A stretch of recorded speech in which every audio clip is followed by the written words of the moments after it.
অত্যন্ত তাৎপর্য সহকারে ধৈর্য ধারণ করে আপনারা শুনবেন। নারায়ে তাকবীর, ইসমাইল খালাবা ফরিদপুরি, আওয়াজ কাদমে আবেদন মুজাদ্দিদি, আওয়াজ কাদমে আবেদন মুজাদ্দিদি, জাকে পার্টি, অতটা পবিত্র আজমের শাহ ইসলামী জলসা। নারায়ে তাকবীর।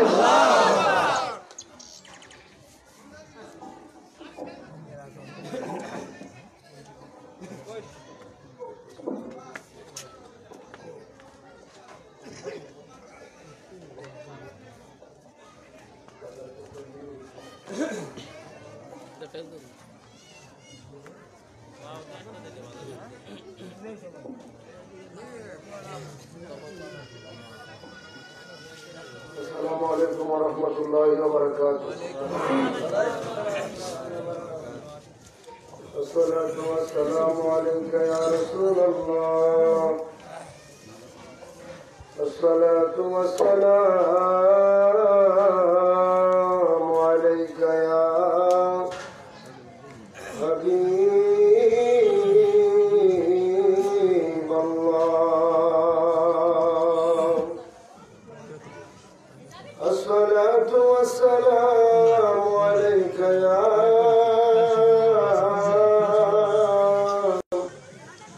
شافي المذنبين.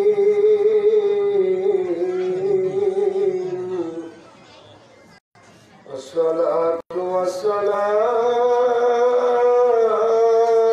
والسلام عليك يا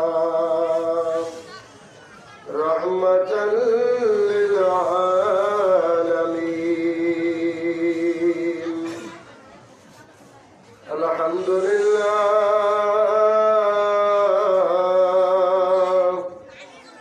الحمد لله رب العالمين.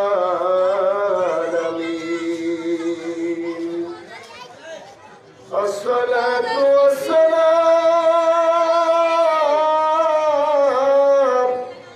على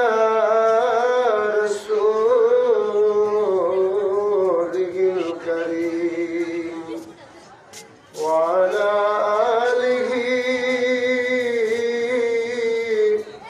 وأصحابه وأولياء ملته وعلماء أهل سنته أجمعين. أما بعد فقد قال الله تعالى في كلامه المجيد والفرقانه الحميد. সকলে আমার সাথে সাথে একটু মুহাব্বতে তেলাওয়াত করেন আউযু বিল্লাহ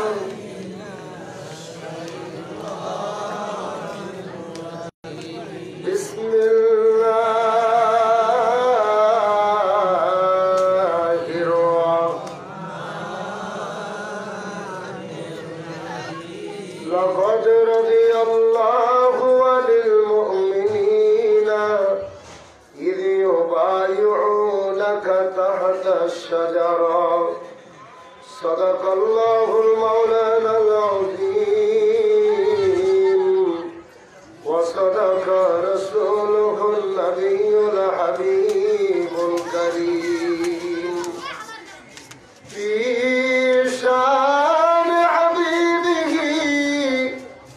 إن الله وملائكته يصلون على النبي يا أيها الذين آمنوا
দীর্ঘ প্রায় 10 মাস হয়ে যাচ্ছে সারা পৃথিবীর মানুষ বড় আতঙ্কের ভিতরে।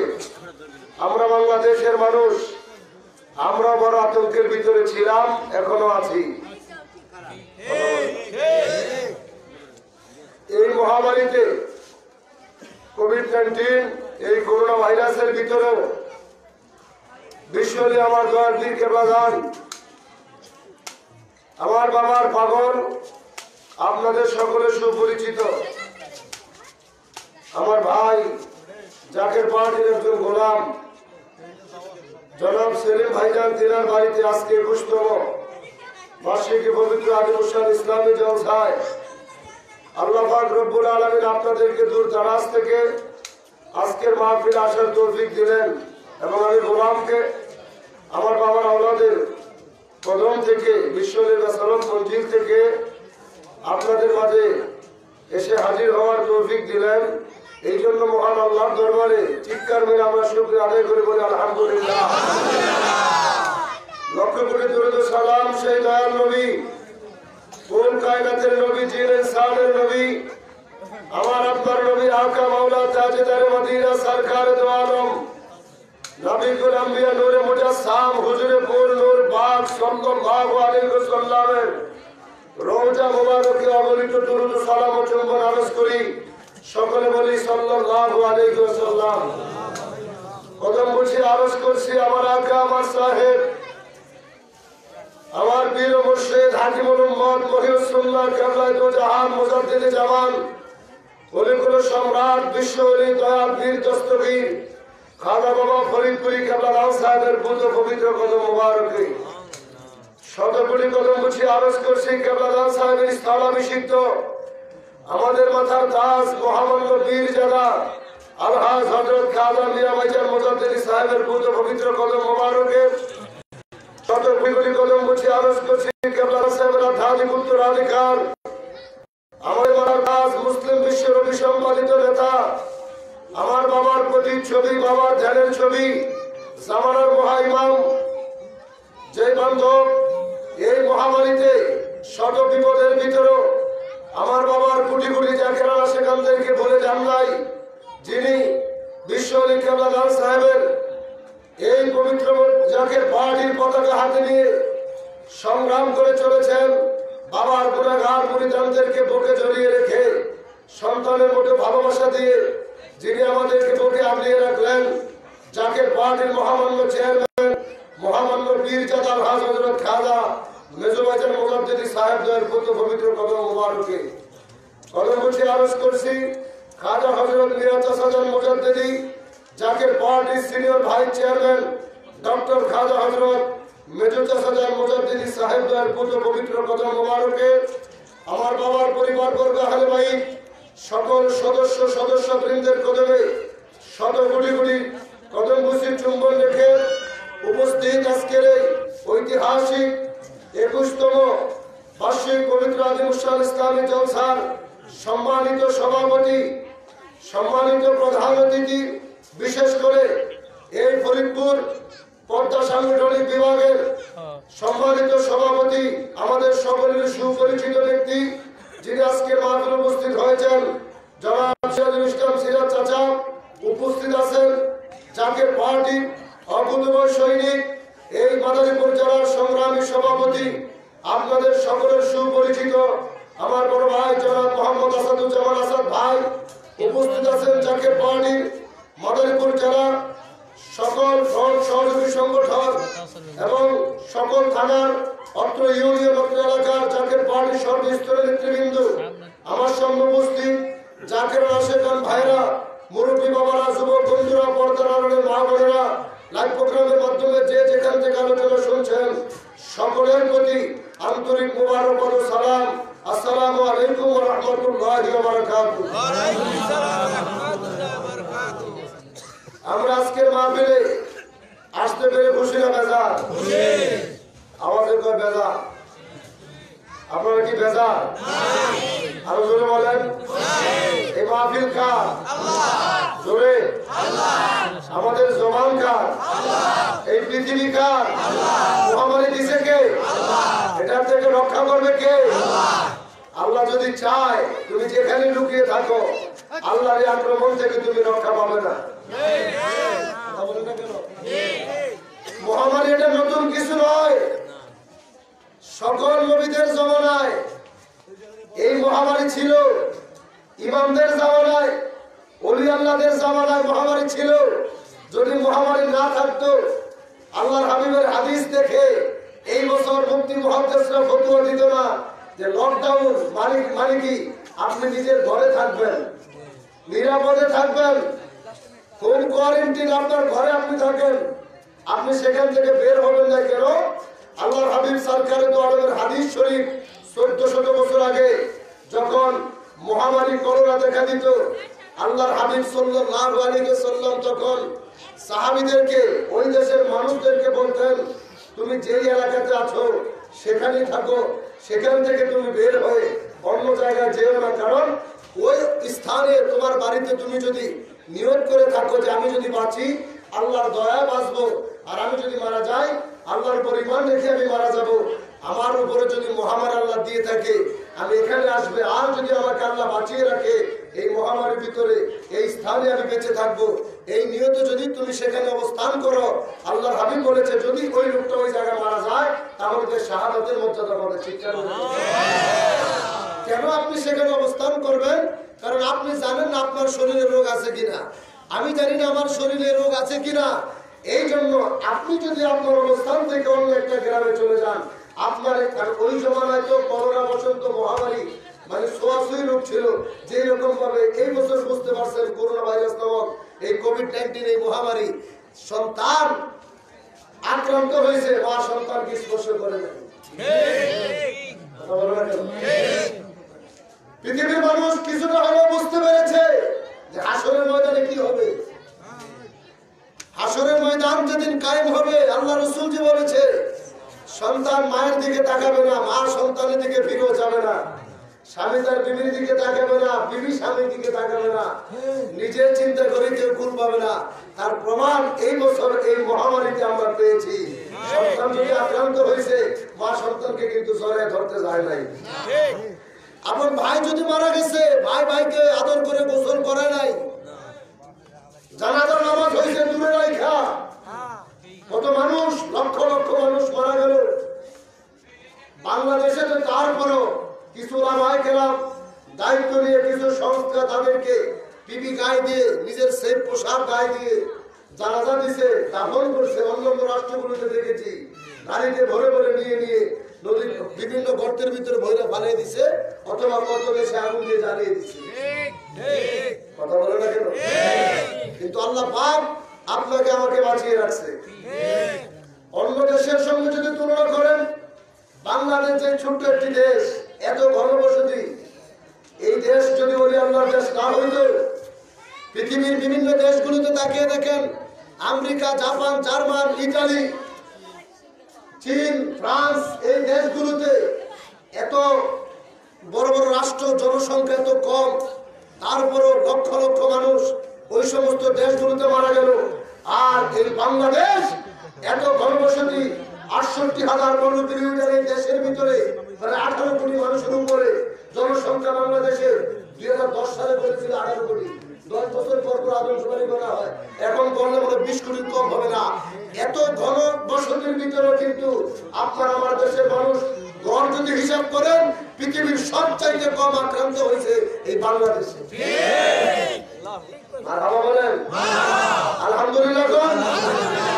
তার কারণ বাংলাদেশ হচ্ছে আল্লাহর ওলিদের দেশ। মারহাবা বলেন না? খুশি না বেজা? খুশি। আরো জোরে বলেন খুশি। আজকে এই মহামারীর ভিতরে চতুর্দিকে মানুষের ভিতরে চিন্তা বিরাজমান।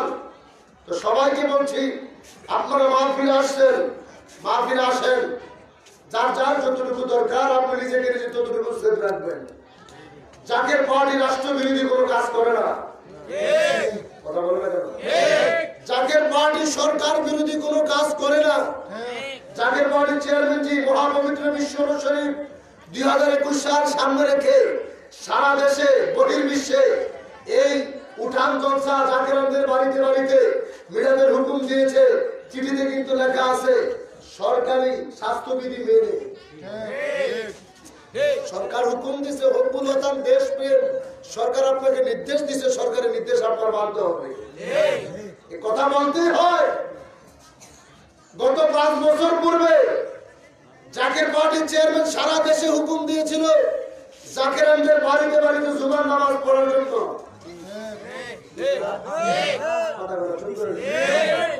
জমা টাকা পিছনে সব চুপ করে বসে গেছে। জমানোর মালিককে এই মাহফিল কার? আরো জোরে কত মানুষের জমা তো আল্লাহ বন্ধ করে দিছে। এখনো মাহফিল আইসা কি আল্লাহ আল্লাহ বলে ডাক দিতে কারো কোনো কৃপণতা আসেনি? আরো জোরে কর জবান কার? আমার কেমন বললেন যে দিল করুণা করি যুগল নয়ন, উচিত কি নয় তার রূপ দর্শন, যে দিল করুণা করি রসনালীত, কেন না গাও তার মহিমার গীত। একটি চক্ষুর বদলেতে যিনি আপনাকে আমাকে 2টা চক্ষু দিলেন। কয়টা? আরো জোরে। আল্লাহ যদি চাইতেন একটা চোখ দিতে পারতেন কি পারতো না? পারতো না? আল্লাহ যদি চাইতেন একটি চক্ষু দিতে পারতেন। আল্লাহ আমাদেরকে একটা চক্ষু দেন নাই, অন্ধ বানান নাই। আপনার মতো আমার মতো কত মানুষ রাস্তা অন্ধ ভিক্ষা করতেছে। জোরে বলেন না। আমাদেরকে আল্লাহ একটি চক্ষুর বদলে 2টা চক্ষু দিলেন। এই চোখ দ্বারা সৃষ্টি জগৎ সব দেখলাম, কিন্তু যিনি সৃষ্টি করলেন তাকে দেখার চেষ্টা কিন্তু কোনোদিন করি নাই। করছেন কেউ? আপনারা করছেন? আপনাদের আওয়াজ এত আস্তে হইলে মনে হইতেছে আপনারা আল্লাহর কয়েকজন দেখছেন। আল্লাহকে কি দেখা যায়? বুঝে শুনে আল্লাহ দেখা যায়? দেখা আছে একদল দেখা যায় আর কিছু দেখা যায় না। বন্ধুগণ আমার গভীর মনোযোগ, সারা দুনিয়ার মানুষ বলবে আল্লাহকে দেখা যায় না, ধরা যায় না, ছোঁয়া যায় না, আল্লাহকে দেখা যায় না। আমি চাঁদপুরিও বলি, আপনার এলাকার মানুষও বলে, আমার আগে আপনাদের এলাকার পরিচিত আপনাদের সন্তান ছাড়া অনেক গুরুত্বপূর্ণ আলোচনা করলেন আমার নবীর প্রেম সম্পর্কে, আমার নবীর মহব্বতে, আপন পীরের প্রেমে করে অনেক গুরুত্বপূর্ণ আলোচনা তারা করেছে। মানুষ যদিও ছোট, কথাগুলো কিন্তু ছোট নয়, কথাগুলো কিন্তু অনেক দামি দামি কথা আপনাদের সামনে উপস্থাপন হয়েছে। কথা বলেন ঠিক কিনা?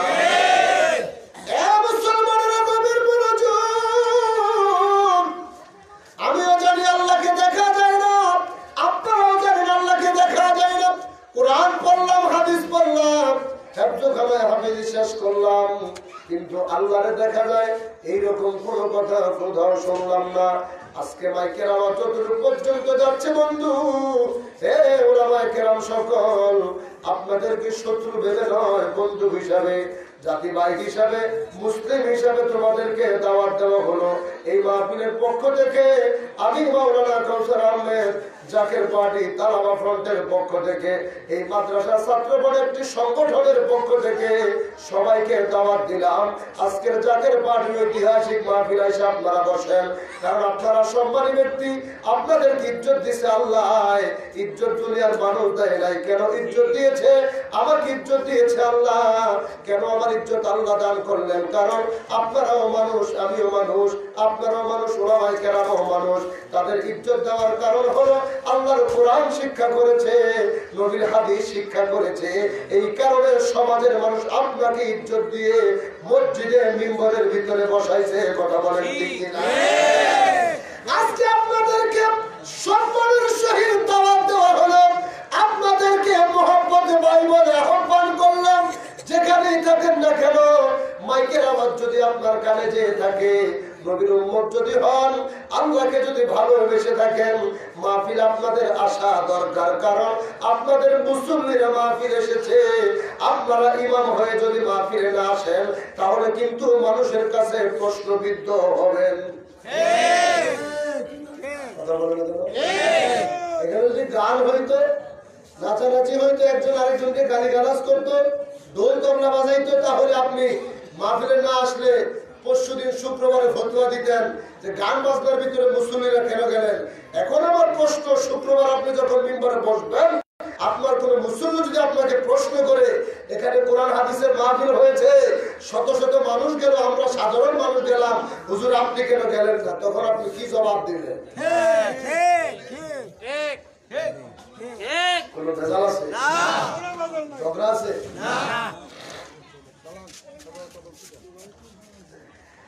কোরআন পড়েছ, হাদিস পড়েছ,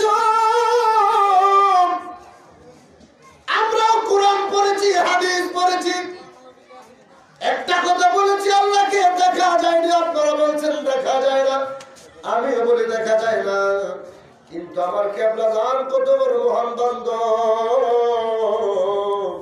হুজুর কেবলা জানের নসিহত শরীফের ভিতরে 19তম খণ্ডের ভিতরে যদি তাকাও, 4র্থ পৃষ্ঠার ভিতরে আমার হুজুর কেবলা জান আল্লাহর কোরআন থেকে একটা আয়াত তিনি নকল করলেন। নকল করা মানে ক্লাসে পরীক্ষা দিয়েছ, ভার্সিটিতে পরীক্ষা দিয়েছ, কোন একটা সাবজেক্ট না জানলে বই থেকে লেখাটা নিজের হাতের ভিতরে অথবা কোনো কাগজে লিখে পরীক্ষার কেন্দ্রে নিয়ে সেটা দেখা দেখা লেখার নাম হচ্ছে নকল করা। আমার হুজুর কেবলা জান আল্লাহর কোরআনের আয়াতটা তিনি নসিহত শরীফের ভিতরে তুলে ধরলেন স্পষ্ট আকারে। আমার হুজুর কেবলা জান আল্লাহর কোরআনের 17 পারার আয়াত আমার আল্লাহ কয়, মান কানা ফি হাযিহি আমা ওয়া হুয়া ফিল আখিরাতি আমা। আল্লাহ কয় পৃথিবীতে থাকতে যে ব্যক্তি আমাকে দেখলো না, দুনিয়া তো সে অন্ধ, আখিরাত সে অন্ধ। চিৎকার মেরে বলেন সুবহানাল্লাহ। আল্লাহু আকবার জোরে কইতে। আমার আল্লাহ কয় এই দুনিয়া থাকতে যে আমাকে দেখলো না, দুনিয়া তো সে অন্ধ, আখিরাতে সে অন্ধ। তার মানে মুসলমান গভীর মনোযোগ, আল্লাহর কোরআন দলিল দিচ্ছে। আমার হুজুর কেবলা জান নসিহত শরীফের ভিতরে তুলে ধরলেন পৃথিবীর জমিনে থাকতে আল্লাহকে দেখা যায়। হ্যাঁ, মান কানা ফি হাযিহি আমা ওয়া হুয়া ফিল আখিরাতি আমা। পৃথিবীতে থাকতে যে আমাকে দেখলো না, দুনিয়া তো সে অন্ধ, আখিরাত সে অন্ধ।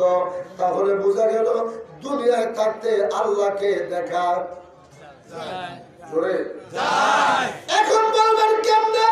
এবার আল্লাহকে যদি আমরা প্রশ্ন করি, আল্লাহ 5 পারার 6 পৃষ্ঠার মাঝামাঝি আয়াতে কয়, ইয়া আইয়ুহাল্লাযীনা আমানু আতিউল্লাহ।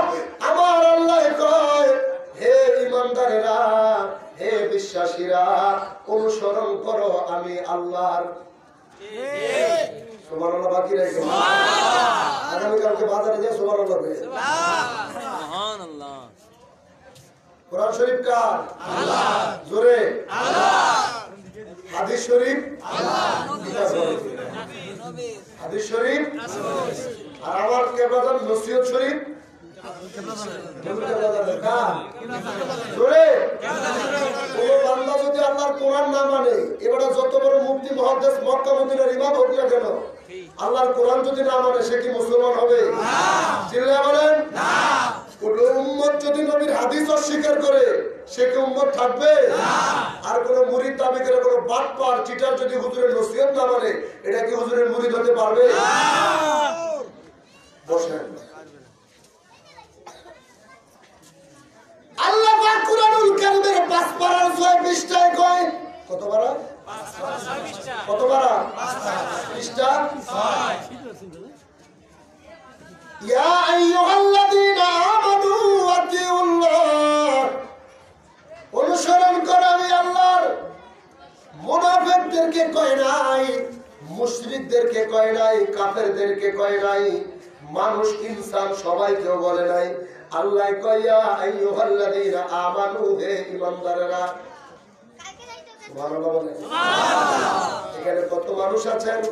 এলাকায় লক্ষ লক্ষ মানুষ আছে, কত জাতির মানুষ আছে। আল্লাহ যদি কয় ইয়া আইয়ুহান নাস, তাহলে আল্লাহ সমস্ত মানব জাতিদেরকে ডাক দিতেন, কিন্তু আল্লাহ মানব জাতির ডাক দেয় না। আল্লাহ কইয়া আইয়ুহাল্লাযীনা আমানু, হে ঈমানদারেরা। এখন আরেকটা প্রশ্ন কোরআনের আয়াত, ঈমানদারদেরকে আল্লাহ কেমনে ডাক দেয়? অন্য জায়গায় কয় ইয়া আইয়ুহাল্লাযীনা আমানু আমিনু, হে ঈমানদারেরা তোমরা আবার ঈমান আনো। সুবহানাল্লাহ। একে তো ঈমানদারদেরকে ডাক দিছে, ঈমানদারদেরকে ডাক দিয়ে আবার বলতেছি আইয়ুহাল্লাযীনা আমানু ওয়া আমিনু, হে ইমানদারেরা তোমরা আবারও ইমান আনো। বন্ধুগণ আমার গভীর মনোযোগ, এখন আল্লাহর কোরআনের দিকে তাকান। আল্লাহ কয় আতিউল্লাহ, অনুসরণ করো আমি আল্লাহ। এখন প্রশ্ন হলো, কোন মানুষকে অনুসরণ করতে হলে তাকে দেখা লাগে, ধরা লাগে, ছোঁয়া লাগে। পীরের খাসলতে খাসলত ধরে হুজুর বলেছে, তার মানে পীরকে তুমি দেখেছো, পীর যা যা করেছে পীরের ওই কাজগুলো অনুসরণ করা, তোমার ওস্তাদ তোমাকে যা যা শিখিয়েছে সেই কাজগুলো ফলো করা। স্কুলে গিয়ে যেই কিতাব তুমি পড়েছ, মাদ্রাসায় যেই কোরআন পড়েছ, সেই কোরআনকে অনুসরণ করার কারণে তুমি মুখস্থ করেছো হাফিজুল হাদিস, তুমি হাফেজি কোরআন শরীফ পড়েছ, হেফজ করেছ, এখন তুমি অনুসরণ করতেছ। তুমি রাস্তায় বসে বসে, মাইকের সামনে বসে বসে, নামাজে দাঁড়িয়ে দাঁড়িয়ে চক্ষু বন্ধ করে কোরআন যখন তেলাওয়াত করো, সেই কোরআনের পৃষ্ঠাটা তোমার সামনে উঠে আসে। এখন আল্লাহ কয় ইয়া আইয়ুহাল্লাযীনা আমানু আতিউল্লাহ, অনুসরণ করো আমি আল্লাহর। আল্লাহ গো, অনুসরণ আমি তোমাকে কেমনে করবো? আপনাকে তো দেখা যায় না, ধরা যায় না, ছোঁয়া যায় না। ধরা যদি না যায়, দেখা যদি না যায়, ছোঁয়া যদি না যায়, তাইলে কেমনে তোমার অনুসরণ করবো? যা কথা বলেন ঠিক কিনা? আল্লাহ কইছে অনুসরণ করতে, তার মানে তারে এরপরে আতিউল্লাহ, অনুসরণ করে আমি আল্লাহর। তাকে ধরতে দেখতে, আপনাকে তো দেখা যায় না, ধরা যায় না, কেমনে করবো? আল্লাহ কই আমাকে দেখবি না, আমি আল্লাহকে যদি না পাও, ওয়াতিউর রাসূল, আমার রাসূলকে অনুসরণ করো। সুবহানাল্লাহ। ঘোষণা কার? আল্লাহ। আমার রাসূলকে যারা দেখবা, আমি আল্লাহকে যদি না পাও, আমার হাবিবকে অনুসরণ করো। ওগো আল্লাহ, তোমার হাবিবকেও তো দেখতে পারলাম না, তোমার হাবিবের দেশের বাসিন্দাও তো আমরা হতে পারলাম না। আমার আল্লাহ কয় পাগলারা রে, চিন্তা করিস না, রাস্তা যেহেতু আমি দেখিয়েছি, রাস্তা ধরেই আমি আল্লাহ তোমাদেরকে দিয়ে যাচ্ছি। আতিউল্লাহ, অনুসরণ করো আমি আল্লাহর। আমাকে যদি না পাও, আতিউর রাসূল, অনুসরণ করো আমার রাসূলের। এরপরে আমার রাসূলকে যদি না পাও, ওয়া উলিল আমরি মিনকুম, তোমাদের ভিতরে আমির যারা, মুত্তাকিন যারা, এই আমির আমরের ব্যাখ্যায় যদি যান, দেখতে দেখতে দেখতে দেখতে আল্লাহর ওলি ছাড়া নেতা বলতে আর কাউকে দেখা যায় না। আল্লাহর ওলি ছাড়া আমির বলতে আর কাউকে পাবেন না। আল্লাহ কয় আমিরের অনুসরণ করো। এই আমির হচ্ছে আল্লাহর ওলি সকল। আল্লাহ কয় আমি আল্লাহকে না পাইলে রাসূলকে দেখো, রাসূল না পাইলে যুগের মুজাদ্দিদ ওলি আল্লাহদেরকে দেখে নাও। চিৎকার মেরে কোন সুবহানাল্লাহ, আল্লাহু আকবার, জোরে বলতে আল্লাহ।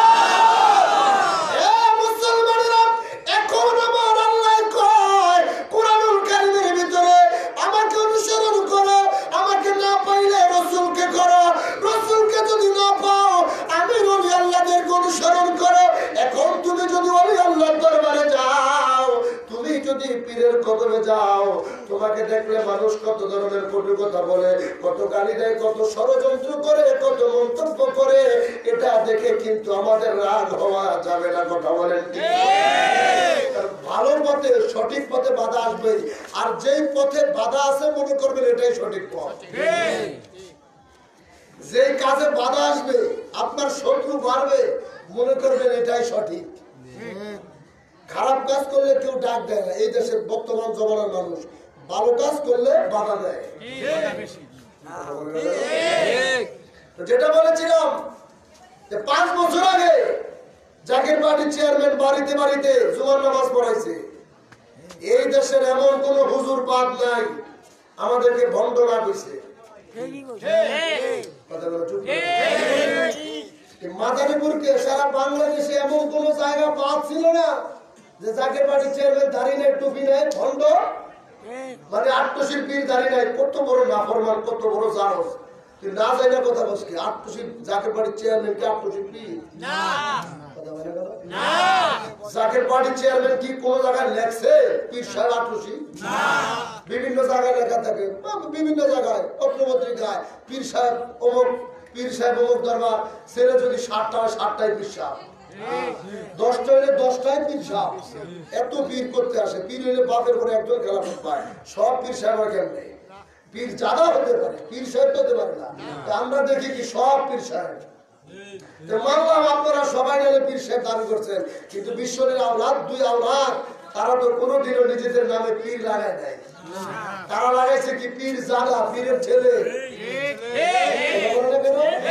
পীর জাদা। তুই চোখে দেখ পীর সাহেব, তোর চোখে সমস্যা আছে, কচু পাতা বেশি বেশি করে খাবি। কথা বলে না? আমার বান্ধব জাকির বাড়ির চেয়ারম্যান 5 বছর 6 বছর আগে জাকির আহমেদের বাড়িতে জুমার নামাজ পড়াইতে সব কুতুবেরা কিন্তু বেদাত করেছিলেন। আল্লাহর মায় এই বছর মহামারী দেখা দিছে, সব ডক্টরেট, মুফতি, মুহাদ্দিস, হাদিসকারী, মুফতি, মৌলভী যা আছে, আন্তর্জাতিক ক্ষতি সম্পন্ন যা আছে, সবাই ফতোয়া দিতে বাধ্য। আপনারা সবাই জুমার নামাজ ঘরেই পড়বেন।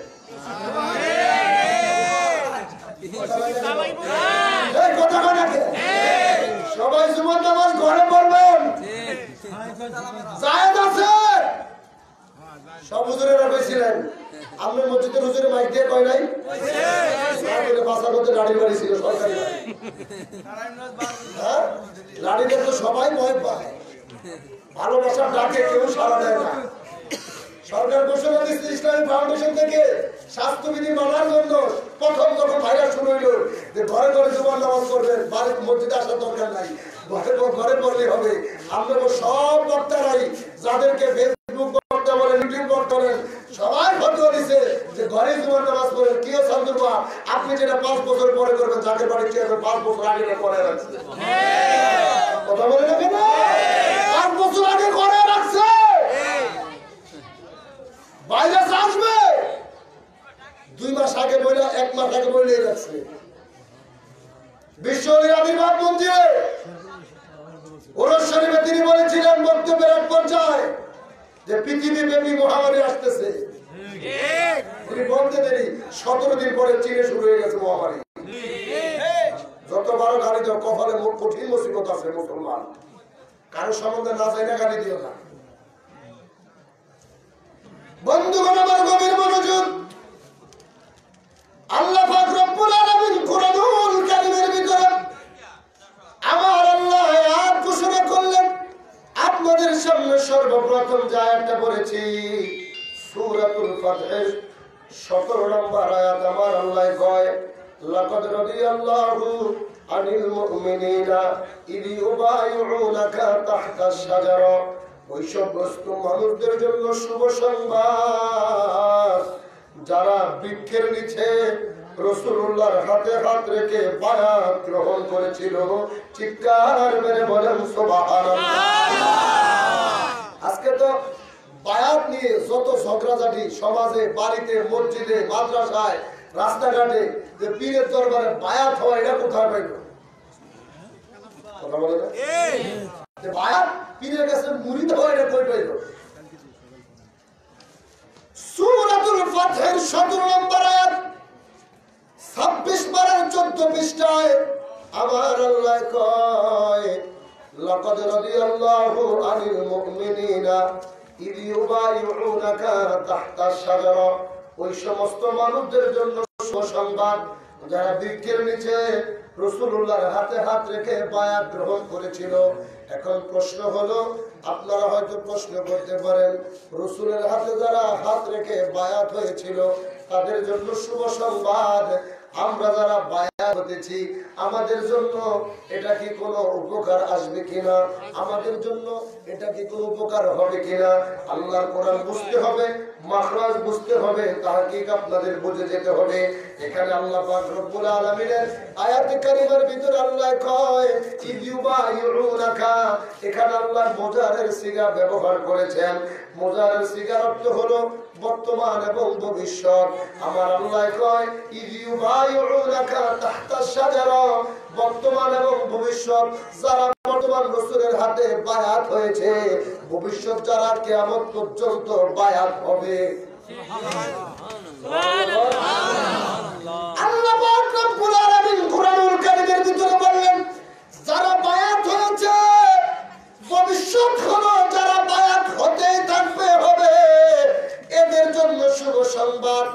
এখন রাসূল তো কিয়ামত পর্যন্ত থাকবে না, তাইলে আল্লাহ কেন মোজারের সিগা ব্যবহার করলেন? আল্লাহ কেন ভবিষ্যতের কথা জানাইলেন? কারণ যুগে যুগে নবীর পরে যদি তাকাও, আমার নবীর সাহাবী হযরত আবু বকর সিদ্দিক, হযরত আবু বকর সিদ্দিকের পরে যদি তাকান, হযরত ওমর ফারুক আযম, ওমর ফারুক আযমের পরে দিকে তাকান, হযরত ওসমান বিন নুরাইন ওসমানের পরে যদি তাকান, হযরত আলী কাররামাল্লাহু ওয়াজহু রাদিয়াল্লাহু তাআলা আনহু, হযরত আলীর পরে যদি তাকান, হযরত ইমাম হাসান, ইমাম হাসানের পরে যদি তাকান, ইমাম হোসেন, এমনি ভাবে আস্তে আস্তে আস্তে আস্তে যুগে যুগে সাহাবায়ে কেরাম, তাবেঈন, তাবেঈন, খুলাফায়ে রাশিদিন, আশারে মুবাশশিরিন, আইম্মা মুজতাহিদিন, এরপরে সলবে সালিহিন, আল্লাহর ওলিদের যুগ, এই বেলায়েতের জমানায় ওলি আল্লাহ সকল সেই ইসলামটাকে 1450 বছর পর পর্যন্ত তাম পৃথিবীতে প্রচার করে যাচ্ছে। চিৎকার করে বলুন সুবহানাল্লাহ।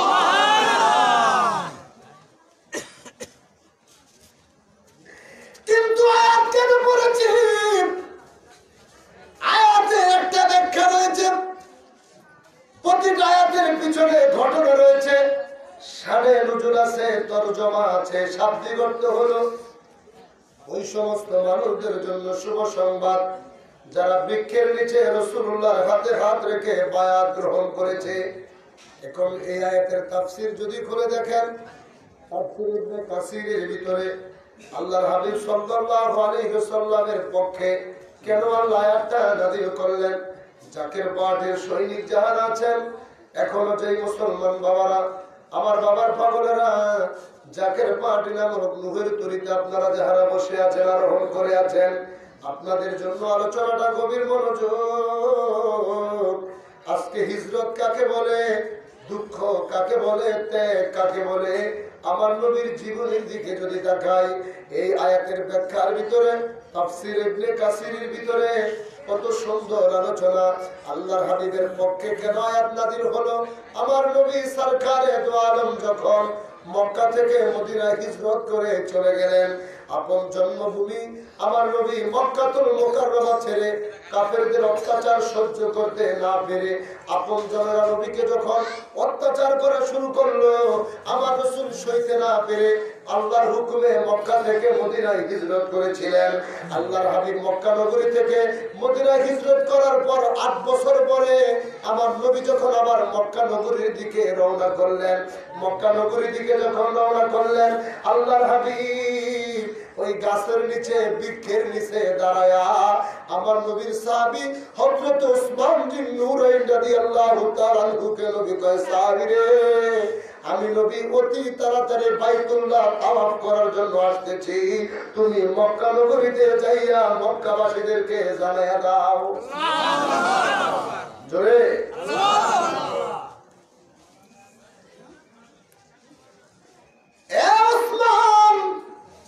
আমি নবী তোমাকে প্রেরণ করলাম মক্কা নগরীতে সকল মক্কাবাসীদেরকে জানিয়ে দাও, আমি নবী রহমাতাল লিল আলামিন অতি নিকটে অতি তাড়াতাড়ি বাইতুল্লাহ তাওয়াফ করার জন্য আসতেছি। জাকের পাটের গোলামদেরকে বলছি, জাকের ভাই বোনদেরকে বলছি, এই মুহূর্তে মনে করেন জাকের পার্টির মহামান্য চেয়ারম্যান মহোদয় আজকে 2টা বছর হয়ে গেল আপন বাবার জন্মভূমি ছেড়ে ঢাকা রাজধানীতে বেসারত মন্দিরে তিনি বসে আছেন। আপনারা কত বড় ভাগ্যবান! আপনাদেরকে দেখলে আমরা অনেক সময় চোখের পানি ছেড়ে কান্দি। ফরিদপুরের মানুষ, মাদারীপুরের মানুষ, গোপালগঞ্জের মানুষ, পদ্মার এই পারের মানুষগুলো যেমনি ভাবে রাসূলের জামানায় প্রেম ছিল, কত সাহাবী, কত নবীর পাগল ছিল। রাসূল যখন মক্কা থেকে মদিনায় চলে গেছে, কত সাহাবী চোখের পানি ছেড়ে ছেড়ে নবীর জন্য কেঁদেছে। যদিও বাইতুল্লাহর সামনে, তারপরও নবীর বিরহ হয়ে বাইতুল্লাহর সামনে কেউ যাইতো না। আজকে আপনারা কত বড় ত্যাগী মানুষ, সেই 1400 বছর আগের প্রেম আপনাদের ভিতরে। আমরা যদিও বাড়ি চাঁদপুর ঢাকা রাজধানীতে থাকি, আজকে আমরা বাবার দরবারে আসতে হলে পদ্মা পাড়ি দিতে হবে, 500-1000 টাকা খরচ করে দরবার শরীফে আসা লাগবে।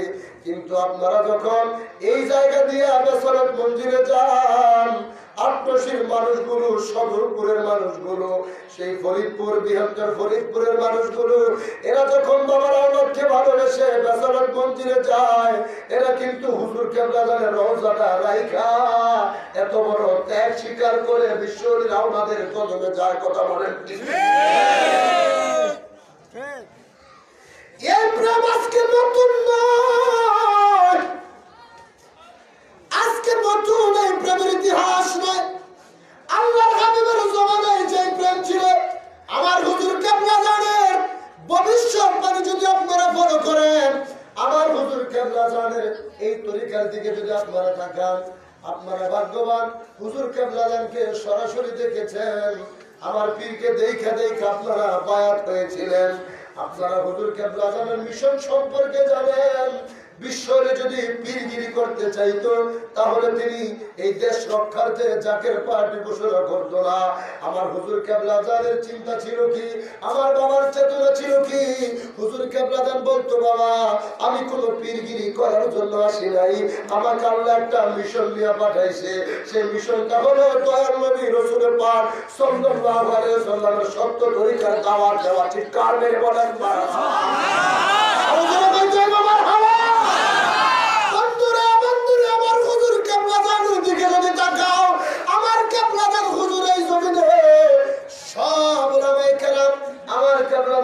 কত গালি দিলেন, কত কাফের ফতোয়া দিলেন, সমস্ত কথা নিয়ে বিরোধিতা করেছিল, কিন্তু হুজুর কেবলাজানের এই কথা নিয়ে কেউ কোনো বিরোধিতা করতে পারে নাই।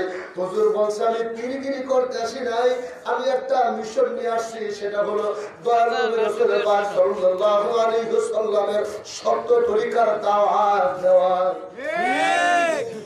যত পীর বাসায়, যত পীরের আসে আপনাদের দেশে এলাকার ভিতরে, কোন পীর আজ পর্যন্ত এই কথা বলার সাহস করে নাই যে আমি রাসূলুল্লাহ সত্য তরিকার দাওয়াত দিতে এসেছি। একমাত্র আপনার আমার পীর বিশ্বরে খাজা ফরিদপুরি বলেছে আমি নবীজির সত্য তরিকার দাওয়াত দিয়ে এসেছি। কথা বলে না কেন? আজকে যদি জাকের পার্টির মহামান্য চেয়ারম্যান মহোদয় কোন এক ভাইকে, আমার পাশে যারা বসে আছেন, মনে করেন আমার চাচা, এই বৃহত্তর ফরিদপুর বিভাগের সংগ্রামী সভাপতি, সকলের পরিচিত ব্যক্তি জনাব সিরাজুল ইসলাম সিরাজ চাচা, আজকে যদি চাচাকে বলা হয় আগামীকালকে আপনি বিশ্ব জাকের মন্দিরে যাইবেন, দরবার শরীফের কথাগুলো বোঝার জন্য বলছি, কোরআনের তাফসীরের সঙ্গে মিলিয়ে 1400 বছর আগের ইতিহাস আর বর্তমান প্রেক্ষাপট, আমার বাবার দরবারে 1400 বছর আগে যা ঘটছে, আমার নবীর আহলে বাইতদেরকে নিয়ে, আমার নবীর ইসলাম নিয়ে, রাসূলুল্লাহ সেই বংশধর আহলে বাইতকে নিয়ে যা ষড়যন্ত্র হয়েছে, বিশ্ব জাকের মঞ্জিল তার থেকে আলাদা কিছু নয়। কথা বলে না আপনারা কি ভয় পেয়েছে? মনে আছে বিশ্ব জাকের মঞ্জিল আলাদা নয়, কারণ হুজুর বলছে আমি রাসূলুল্লাহ সত্য তরিকার দাওয়াত নিয়ে আসছি। আজকে যদি মনে করেন এই চাচাকে বলে আপনি আগামীকালকে দরবার শরীফ যাবেন, সবাইকে জানিয়ে দিবেন আমি শুক্রবারে জুমার নামাজ পড়ব বিশ্ব জাকের মঞ্জিলে। কথার কথা। আজকে দিনাকে যদি বলা হয় আপনি দরবারে যায় সবাইকে ঘোষণাটা দিবেন, আমি জানি উনি 2টা বছর ধরে বাবার আওলাদকে ভালোবাসার কারণে মন থেকে রওজা শরীফের সামনে যায় না কেন? আওলাদ যদি দূরে বসে কান্দে, আমি পাগলায় রওজা শরীফ যায় কি লাভ হইল? আপন রক্ত যার শরীর, আওলাদ যদি 100 মাইল দূরে বসে চোখের পানি ছেড়ে কান্দে, আমি গোলাম কদরে 100 চোখের পানি ফালায় কি লাভ হইব? হয়তো এনাকে এখন যখন হুকুম দিবে আপনি দরবারে যায় সবাইকে জানাইবেন আমি দরবার শরীফে শুক্রবার আসতেছি, ইনি হোক, আমি চাঁদপুরি হই, মাওলানা সবুজ হোক না কেন, মাওলানা আব্দুল্লাহ নোমান হোক না কেন, এলাকার আপনার থানার সভাপতি বলেন, বিভাগীয় সভাপতি বলেন, এই বাড়ির মালিক বলেন, কাউকে যদি ঘোষণাটা দেয়, আমি আগে দরবারে যাব, আগে ওযু করব, আগে পীরের রওজা জিয়ারত করব, তারপরে সবার কাছে সংবাদটা পৌঁছাবো। ঠিক বলে কিছু হবে না। কারণ 2টা বছর চলে যায় না, মনে করতে আবেগ, আল্লাহ এতদিন পরে আগে হুজুরের রওজা জিয়ারত করে দিই। ভালোবাসা কারে কয়, প্রেম কারে কয়, এ মুসলমান বাবারা, জাকের ভাই বোনেরা, আল্লাহর হাবিব সরকার দোয়ারে হযরত উসমান রাদিয়াল্লাহু তাআলা নুকে ডাক দিয়ে, উসমান মক্কা নগরীতে যাও, সবাইকে জানায়া দাও আমি রাসূল অতি তাড়াতাড়ি বাইতুল্লাহ তাওয়াফ করার জন্য আসতেছি। হযরত উসমানকে যখন নবী মক্কায় পাঠাইলো, নবীজি মদিনার জমিনে গাছের নিচে তাফসীর করে দেখো, আর ওসমান মক্কা নগরীতে বাইতুল্লাহর পাশাপাশি আল্লাহর নবীর সাহাবীরা হযরত আবু বকর, হযরত ওমর ডাক দিয়ে কই, নবী গো ওসমান কত ভাগ্যবান। নবী কয় কেন? কয় ইয়া রাসূলুল্লাহ, ভাই ওসমান সবার আগে বাইতুল্লাহ তাওয়াফ করার সুযোগ পাইছে। সুবহানাল্লাহ। মক্কা নগরীতে সাহাবীরা ডাক দিয়ে কয়, ওসমান রে, তুমি বড় ভাগ্যবান। কয় কেন? কয় নবীজি আসার আগে তুমি বাইতুল্লাহ তাওয়াফ করতে পারবে। প্রেম কারে বলে, ভালোবাসা কারে কয়? ওসমান মক্কায়, রাসূল মদিনায়। আমার নবী মদিনায় থাইকা কয়, পাগলারা, এরে আবু বকর, হে ওমর, হে আলী, আমার ওসমান, আমি নবী যতক্ষণ পর্যন্ত বাইতুল্লাহ না যাবো ততক্ষণ পর্যন্ত আমার ওসমান বাইতুল্লাহ তাওয়াফ করবে না। নবী মদিনায় থাইকা এই কথা বললেন। ওসমান মক্কা নগরীতে দাঁড়ায় কয়, হে মক্কাবাসী শুনো, আমার রাসূল যতক্ষণ পর্যন্ত বাইতুল্লাহর সামনে না আসবে ততক্ষণ পর্যন্ত আমি ওসমান বাইতুল্লাহ তাওয়াফ করতে পারবো না। ভালোবাসার কারে কয়? নবী মদিনার জমিনে, ওসমান মক্কার জমিনে। প্রেমিক যেখানে থাকুক না কেন, ভালোবাসা যদি মহব্বতের হয়, ভালোবাসা যদি গভীরের হয়ে থাকে, তুমি যেখানে থাকো না কেন, আশেকার মাসুকের দিনের খবর কিন্তু একজন আরেকজনের খবর রাখে। কথা বলেন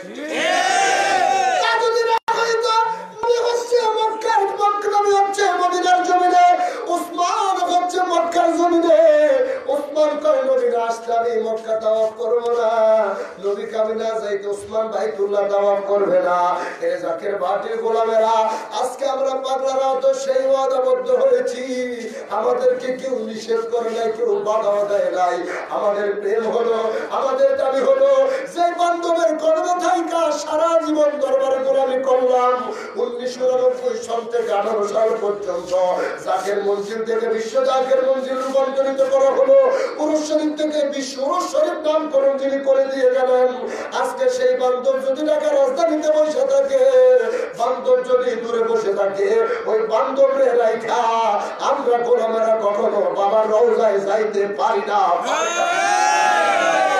ঠিক না? শুধু আমরা ভালোবাসি তা না, তিনি আপনাকে আমাকে কত ভালোবাসেন।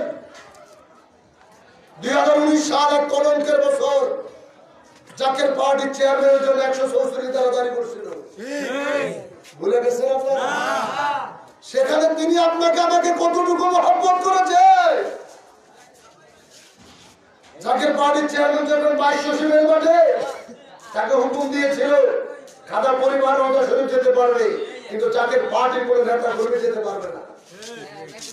আফসোস, আজকে যে বান্ধব জাকের পার্টি ঘোষণা দিলেন, যিনি জাকের পার্টির বিজয় স্লোগান দিয়ে গেলেন, আজকে তার দরবারে তার প্রতিষ্ঠিত জাকের পার্টি নিয়ে দোয়া করা বন্ধ। এর চাইতে লজ্জা পৃথিবীর ইতিহাস আর কখনো ঘটে নাই। তবে এটা ঘটবে। রসুলকে ষড়যন্ত্র কইরাই কিন্তু মক্কা থেকে বের করছে। এখন যদি ইতিহাস দেখেন, যুগে যুগে এই 1400 বছর পর পর্যন্ত মুসলিম জাহানে যত খলিফা, যত ইমাম, যত মুজাদ্দিদ, যত মনীষী পৃথিবীতে আগমন করেছে ইসলাম প্রতিষ্ঠার জন্য, কেউ কিন্তু নিজের জন্মভূমিতে টিকতে পারে নাই। পারে নাই, কেহ নিজের জন্মভূমিতে টিকতে পারে নাই। এখন আপনাদের নিকটে প্রশ্ন হলো, যারা জাকের পার্টির পতাকা এখনো হাতে নিয়ে ধরে আছেন, আমার হুজুরকে ভালোবাসছি, হুজুর কেবলাদার আমাকে যে হুকুম দিয়ে গেলেন, ইসলামিক রাষ্ট্র কায়েম করতে হবে, মানব জাতিকে রক্ষা করতে হবে, মানবতার কল্যাণে জাকের পার্টির পরিধি সারা পৃথিবীতে প্রচার করতে হবে। আমার হুজুর কেবলাদারের আবির্ভাব মঞ্জিলের মসজিদ নির্মাণ হচ্ছে, এটা তো হুজুর কেবলাদার ভবিষ্যৎবাণী করছে 1996 সালে। কথা বলে না কেন? হুজুর কেবলাদারের স্বপ্ন বাস্তবায়ন করব নাকি শুধু রওজা শরীফ বুকে নিয়ে বসে থাকবো? আপনার বাবা আপনাকে ওসিয়ত করে গেছে, আপনার বাবার বাড়িতে আপনার জন্য রিজার্ভ আছে, আছে না? আপনার বাবা আপনাকে হুকুম করছে, আমি একটা মসজিদ বানাইতে চাই, তুমি মসজিদটা বানাবো অমুক দেশে। আমি একটা মাদ্রাসা প্রতিষ্ঠা করে নিয়োগ করছি, তুমি অমুক জায়গায় একটা মাদ্রাসা বানিয়ে দিবে।